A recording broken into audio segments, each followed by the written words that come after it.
ریاست کو بلیک میل کرنے کے لیے کیا جاتا ہے۔ ریاست بلیک میل ہوگی تو ان کے سیاسی مقاصد حاصل کر سکیں گے۔ جان بوجھ کر ایس سی او کانفرنس جس دن، اور یہ ایس سی او کانفرنس کوئی عام کانفرنس نہیں ہے، پہلی اسلامی سربراہی جو ایک کانفرنس بھٹو صاحب کے دور میں ہوئی تھی، اس کے بعد یہ سب سے بڑی کانفرنس ہے۔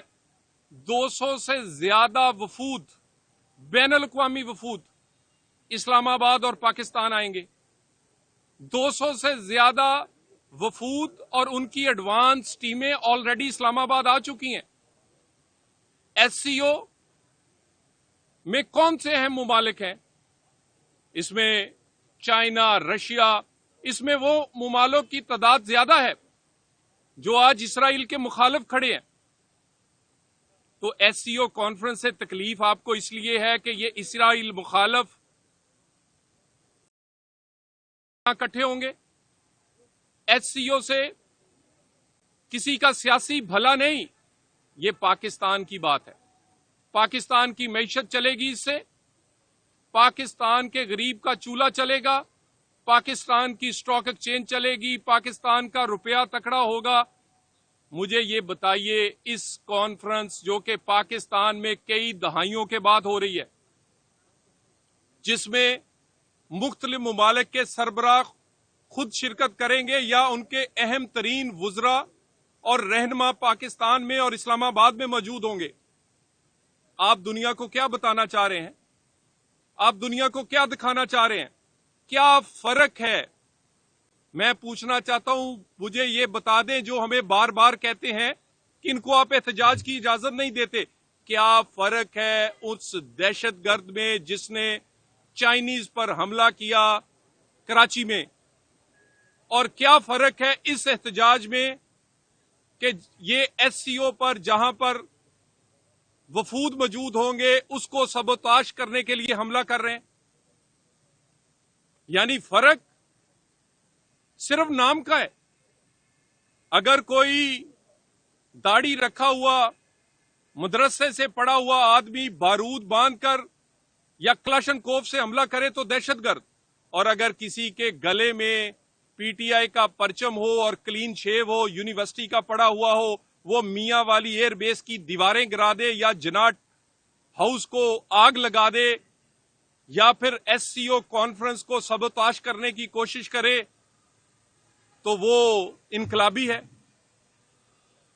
اس فرق مٹانا پڑے گا، اور میں تو ذاتی طور پر اس بات کی کلیئرٹی رکھتا ہوں کہ یہ جو ہمیں بار بار انسانی حقوق کہتے ہیں کہ آئینی حقوق ہونے چاہیے، آئینی اور انسانی حقوق یا آئین احتجاج کی اجازت جھوٹ کا پلندہ، جھوٹا بیانیہ، اور بار بار اسلام آباد اور بار بار پاکستان کی معیشت پر حملہ۔ تکلیف کس بات کی ہے کہ مہنگائی 40% سے 7% پہ آ گئی ہے؟ تکلیف کس بات کی ہے کہ پاکستان کی اسٹاک ایکسچینج 40,000 سے 85,000 سے اوپر چلی گئی ہے؟ تکلیف کس بات کی ہے کہ ڈالر جو ہے وہ کمزور اور روپیہ تکڑا ہے؟ آپ کو تکلیف آئی ایم ایف کی ڈیل کی ہے؟ آپ کو تکلیف ایس سی او سے پاکستان کی مضبوطی کی ہے، یا دوبارہ چائنیز وزیر اعظم کے آنے پر سی پیک 2 کے آغاز کی تکلیف ہے؟ ایئرپورٹ پر چائنیز پر حملہ کرنے والے اور اسلام آباد میں احتجاج کی کال دینے والوں میں کوئی فرق نہیں ہے۔ اسرائیل کے مفاد کا تحفظ اور اس کے دیے گئے پیسے حلال کرنے کے لیے یہ احتجاج رکھا جاتا ہے، کیونکہ انہیں پتا ہے کہ اس وقت یہ ممالک اس فلسطین کے حق کی بات کریں گے، اور یہ اگر کوئی یہ سمجھتا ہے کہ یہ احتجاج کوئی کر کے ایس سی او کانفرنس سبوتاش کر سکتا ہے، پاکستان کے ادارے، پاکستان کی سیاسی جماعتیں، پاکستان کی حکومت الحمدللہ پاکستان کے عوام کی دی گئی طاقت سے اتنی مضبوط ہیں کہ یہ احتجاج ناکام بھی ہوگا،